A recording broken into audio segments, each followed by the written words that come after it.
अगर इस कबर चो कोई मुर्दा निकले या पिंड दे विच कोई भी बंदा कह दे कि इत्थे वाकई कोई मुर्दा दफन है ते साडा प्रोटेस्ट भी खत्म ते असीं मतलब साडा जिथे असीं बिल्कुल अपनी एप्लीकेशनां वापस कबर एक बनी है 80 साल मैं तो देखी नहीं हुणे कितों आई है।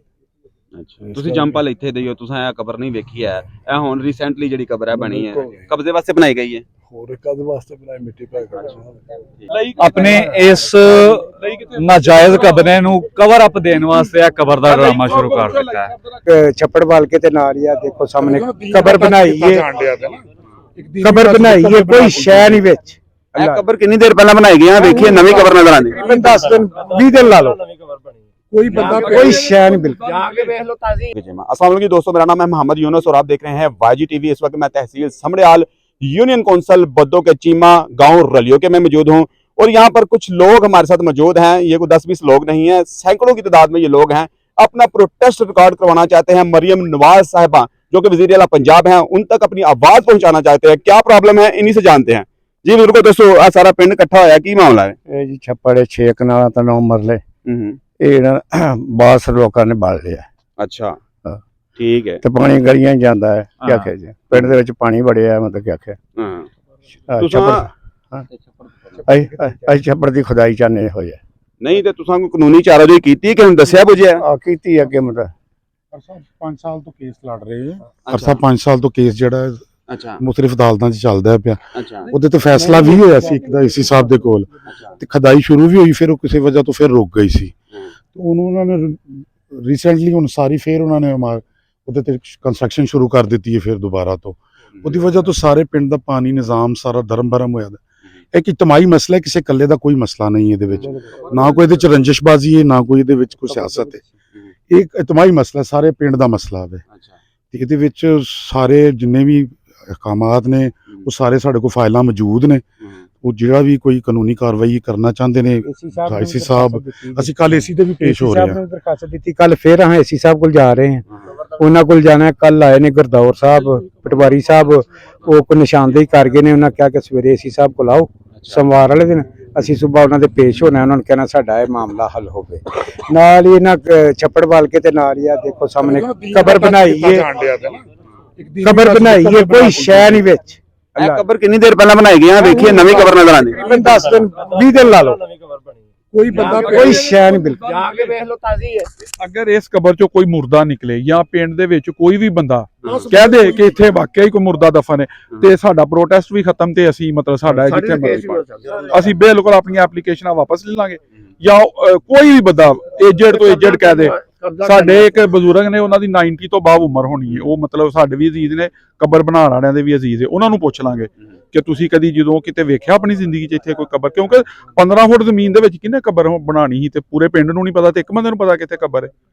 ਠੀਕ ਹੈ ਨਾ। ਦੂਸਰਾ ਇਹ ਵੇ ਕਿ ਇੰਤਜ਼ਾਮੀਆਂ ਜਿਹੜੀਆਂ ਨਾ ਉਹ ਪੈਸੇ ਪੂਸੇ ਲੈ ਕੇ ਹੀ ਬੜੀ ਦੌੜ ਭੱਜ ਕੀਤੀ ਹੈ। ਠੀਕ ਹੈ ਨਾ। ਬਲਕਿ ਕੇਸ ਵੀ ਮੇਰਾ ਉਹਨਾਂ ਨਾਲ ਝਗੜਾ ਹੋਇਆ ਤੇ ਉਹਦੇ ਨਾਲ ਕੇਸੋ ਕੇਸੀ ਹੋਏ 4-5, ਉਹ ਤੇ ਚਲੋ ਇੱਕ ਲੜਾਈ ਦਾ ਮਾਮਲਾ ਬਣ ਗਿਆ ਨਾ, ਉਹ ਤੇ ਫਿਰ ਇਹਦੇ ਤੋਂ ਹਟ ਗਈ। ਠੀਕ ਹੈ ਨਾ। ਇਸੇ ਪਾਣੀ ਤੋਂ ਹੀ ਤੇ ਹੁਣ ਵੇਖੋ ਨਾ ਉਹਨਾਂ ਨੇ ਮਤਲਬ ਇੱਕ 10 ਮਰਲੇ ਵੀ ਜਗ੍ਹਾ ਨਹੀਂ ਛੱਡੀ ਤੇ ਅੱਧੇ ਪਿੰਡ ਨੂੰ ਹੈਪਾਟਾਈਟਸ ਹੋਇਆ ਵੇ ਬੱਚਿਆਂ ਨੂੰ ਤੇ ਵੱਡਿਆਂ ਨੂੰ। ਉਹ ਗੰਦੇ ਪਾਣੀ ਚੋਂ ਬੱਚੇ ਲੰਘਦੇ ਨੇ ਗਟਰਾਂ ਦੇ ਚੋਂ, ਸਾਰਾ ਪਿੰਡ ਦਵਾਈਆਂ ਖਾਣ ਡਿਆ ਹੈਪਾਟਾਈਟਸ ਦੀਆਂ ਤੇ ਸਾਡੇ ਘਰ ਦੇ ਅੱਗੇ ਵੀ ਪਾਣੀ ਹੈ। ਸਾਡਾ ਰਕਬਾ ਮੁਤਾਸਰ ਹੋ ਰਿਹਾ ਦੱਸੋ। ਠੀਕ ਹੈ, ਇਹ ਭਾਈ ਹੋਰਾਂ ਦਾ ਰਕਬਾ ਮੁਤਾਸਰ ਹੋ ਰਿਹਾ ਹੈ ਇੱਥੇ ਸਿਰਫ ਇਹਨਾਂ ਦੀ। ਔਰ ਦੂਸਰਾ ਇਹਨਾਂ ਨੇ ਆਪਣੇ ਇਸ ਨਾਜਾਇਜ਼ ਕਬਰੇ ਨੂੰ ਕਵਰ ਅਪ ਦੇਣ ਵਾਸਤੇ ਇਹ ਕਬਰ ਦਾ ਡਰਾਮਾ ਸ਼ੁਰੂ ਕਰ ਦਿੱਤਾ ਹੈ। ਠੀਕ ਹੈ, ਮੇਰਾ ਸਾਰਾ 10 ਸਾਲ ਤੋਂ ਤਬਾਹ ਹੋਇਆ ਜੇ ਤੇ ਇਹ ਹੁਣ ਮੈਂ ਮਿੱਟੀ ਛਿੱਟੀ ਪਵਾ ਕੇ ਤੈਨੂੰ ਦੁਬਾਰਾ ਕੋਈ ਕਾਸ਼ਤ ਕਰੇ ਤੇ ਕਾਬਲ ਬਣਾਇਆ। ਪਰਲੀ ਪੈਲੀ ਸਾਰੀ ਤਬਾਹ ਹੋਣੀ ਹੈ। ਸਾਡੀ 2 ਕਨਾਲਾਂ ਪੈਲੀ ਹੈ ਉਹ ਹਈਏ ਤੱਕ ਜਿਹੜੀ ਹੈ ਨਾ ਪਾਣੀ ਦੇ ਵਿੱਚ ਹੀ ਹੈ, ਕਿਉਂਕਿ ਲੇਕ ਨੇ ਤੇ ਮਿੱਟੀ ਪਵਾ ਲਈ ਔਰ ਹੀ ਮਿੱਟੀ ਨਹੀਂ ਪਵਾ ਸਕੀ। ਤੁਸੀਂ ਇਹ ਚੈੱਕ ਕਰ ਲਓ ਜਾ ਕੇ, 2 ਕਨਾਲਾਂ ਸਾਡੀਆਂ 3 ਕਨਾਲਾਂ ਤੋਂ ਅੱਗੇ ਪਈ ਹੈ ਔਰ ਉਹ ਪੁਲੀ ਕ੍ਰਾਸ ਕਰਕੇ ਅੱਗੇ ਜਾ ਕੇ ਫਿਰ ਅੱਗੇ ਸਾਡੀ 6 ਕਨਾਲਾਂ ਪੈਲੀ ਹੈ, ਉਹਦੇ ਵਿੱਚ ਪਾਣੀ ਜਾਂਦਾ ਆਵੇ।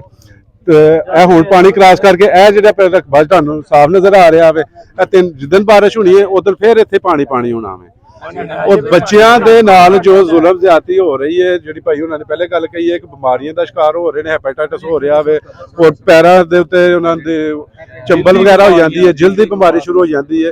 ਲਿਹਾਜ਼ਾ ਅਸੀਂ ਇਹ ਨਹੀਂ ਆਂਦੇ ਕਿ ਉਹਨਾਂ ਦਾ ਕੋਈ ਸਾਡੀ ਉਹਨਾਂ ਨਾਲ ਇਨਾਮ ਹੈ। ਸਾਡੇ ਉਹ ਅਜ਼ੀਜ਼ ਨੇ, ਸਾਡੇ ਰਿਸ਼ਤੇਦਾਰ ਨੇ, ਇਹ ਪਿਛਲੇ ਹਫਤੇ ਹੀ ਇੱਕ ਪ੍ਰੋਟੈਸਟ ਇੱਥੇ ਕੀਤਾ ਸੀ, ਉਦੋਂ ਉਹਨਾਂ ਨੇ ਸਾਡੇ ਨਾਲ ਲੜਾਈ ਕੀਤੀ। ਇਹ ਪਰਸੋਂ ਦੀ ਗੱਲ ਹੈ ਕਿ ਮੈਂ ਇੱਧਰੋਂ ਦੀ ਗੁਜ਼ਰ ਰਿਹਾ ਵਾਂ, ਮੇਰੇ ਦੇ ਉੱਤੇ ਇੱਥੇ ਆ ਕੇ ਇਹਨਾਂ ਨੇ ਹਮਲਾ ਕੀਤਾ ਹੋਵੇ। ਮੇਰੇ ਤੇ 2-3 ਬੰਦੇ ਆਏ ਨੇ ਔਰ ਮੈਂ ਜੋ ਜਿੰਨੇ ਜੋਗਾ ਸੀ ਮੈਂ ਵੀ ਅੱਗੋਂ ਜਵਾਬੀ ਕਾਰਵਾਈ ਕੀਤੀ ਹੈ। ਲਿਹਾਜ਼ਾ ਉਹ ਇਸ ਚੀਜ਼ ਨੂੰ ਬਜਾਏ ਕਿ ਅਸੀਂ ਕਾਨੂੰਨੀ ਪਾਸੇ ਲੈ ਕੇ ਜਾਣਾ ਚਾਹੁੰਦੇ ਆ, ਉਹ ਬਾਰ-ਬਾਰ ਇਹਨੂੰ ਤਸ਼ੱਦਦ ਵਾਲੇ ਪਾਸੇ ਲਿਆਉਣਾ ਚਾਹੁੰਦੇ ਨੇ। ਔਰ ਯਾਨੀ ਕਿ ਮੈਂ ਨਹੀਂ, ਇਹ ਨਹੀਂ ਹੈ, ਜਿੰਨੇ ਵੀ ਇੱਥੇ ਅਪਰਾਧ ਇਕੱਠੇ ਹੋਏ ਨੇ ਰਲੀਓਕਿਆਂ ਦੇ, ਪੂਰੇ ਪਿੰਡ ਨੂੰ ਹੀ ਸਾਰਿਆਂ ਨੂੰ ਮਸਲਾ ਆਵੇ। ਅਗਰ ਤੁਸੀਂ ਥੋੜਾ ਜਿਹਾ ਟਾਈਮ ਹੋਰ ਦਵੋ, ਅਸੀਂ ਤੁਹਾਨੂੰ ਗਲੀਆਂ ਵੀ ਵਿਜ਼ਿਟ ਕਰਾ ਸਕਦੇ ਹਾਂ। ਤੁਹਾਨੂੰ ਗਲੀਆਂ ਦਾ ਨਹੀਂ ਕਰਾਂਗੇ, ਗਲੀਆਂ ਵਿਜ਼ਿਟ ਕਰਾਂਗੇ। ਤੁਸੀਂ ਪਿੰਡ ਦੇ ਲੰਬੜਦਾਰ ਹੋ ਜੀ, ਬਜ਼ੁਰਗੋ ਦੱਸੋ ਕੀ ਮਾਮਲਾ ਹੈ?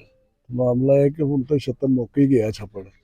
ਲੋਕਾਂ ਨੂੰ ਇੰਨੀ ਤਕਲੀਫ ਹੈ, ਤੁਸੀਂ ਆਪ ਵੀ ਦੇਖਿਆ ਕਿ ਇਹ ਕਬਰ ਇੱਕ ਬਣੀ ਹੈ 80 ਸਾਲਾਂ 'ਚ ਮੈਂ ਤਾਂ ਦੇਖੀ ਨਹੀਂ, ਹੁਣੇ ਕਿਤੇ ਆਈ ਹੈ।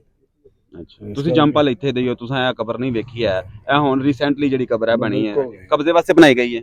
ਹੋਰ ਕਦ ਵਾਸਤੇ ਬਣਾਈ, ਮਿੱਟੀ ਪਾ ਕੇ। ठीक है, आगे आ जा यार, आगे आ जा, थोड़ा सा क्राउड यार खुला कर दो। मैं नाज़रीन आपको बताता चलूं कि यहाँ पर सीवरेज का कोई बाकायदा निज़ाम नहीं होता। जहाँ पर भी गांव होते हैं, जैसा कि आप जानते हैं कि पंजाब में यहाँ पर एक शामलट जगह दी होती है गवर्नमेंट की तरफ से कि यहाँ पर छप्पड़ बना दिया जाता है और वहाँ पर सब लोग अपना जो पानी है घरों का वो आ जाता है। लेकिन जब उसको फिल कर दिया जाता है या कुछ भी बासर लोग इसको फिल करने की कोशिश करते हैं तो उसका नतीजा ये होता है कि लोगों की जो जरहेज ज़मीन है वो भी ख़राब होती है, पानी उसके अंदर चला जाता है और बकाया पानी जो है वो गलियों के अंदर, मसाजिद के अंदर, लोग बहुत ही ज़्यादा परेशानी का शिकार हैं। हम यहाँ पर दूसरे जो मामला है वो भी देखेंगे और वो कब्र भी दिखाएंगे जो यहाँ पर कब्जे के लिए कह रहे हैं कि बनाई है। और अगर वज़ीर आला पंजाब मरीम नवाज साहब हमारा ये वीडियो देख रही हैं, इन लोगों का कहना है तो खुदा के लिए उनका कहना है कि इसके ऊपर नज़रसानी की जाए। जितनी भी ब्यूरोक्रेसी है उस सब की नहली नज़र आ रही है। जिनका कहना है कि हम असिस्टेंट कमिश्नर समड़ियाल तक भी पहुंचे हैं लेकिन वहाँ पर कोई रसाई नहीं हो रही। हम डिस्ट्रिक्ट सियालकोट में आप गए हैं, डीसी साहब के पास गए हैं आप? हाँ, वो क्या कहते हैं? हो जाएगा। अच्छा, तो नहीं हो रहा? एसी साहब को भी गए। 10 साल से ऐसे चल रहा है। 2020 से ये केस हम लड़ रहे हैं और हमारे हक में हुआ हुआ है, ये नहीं कि अदालत का कोई मसला नहीं है इसमें।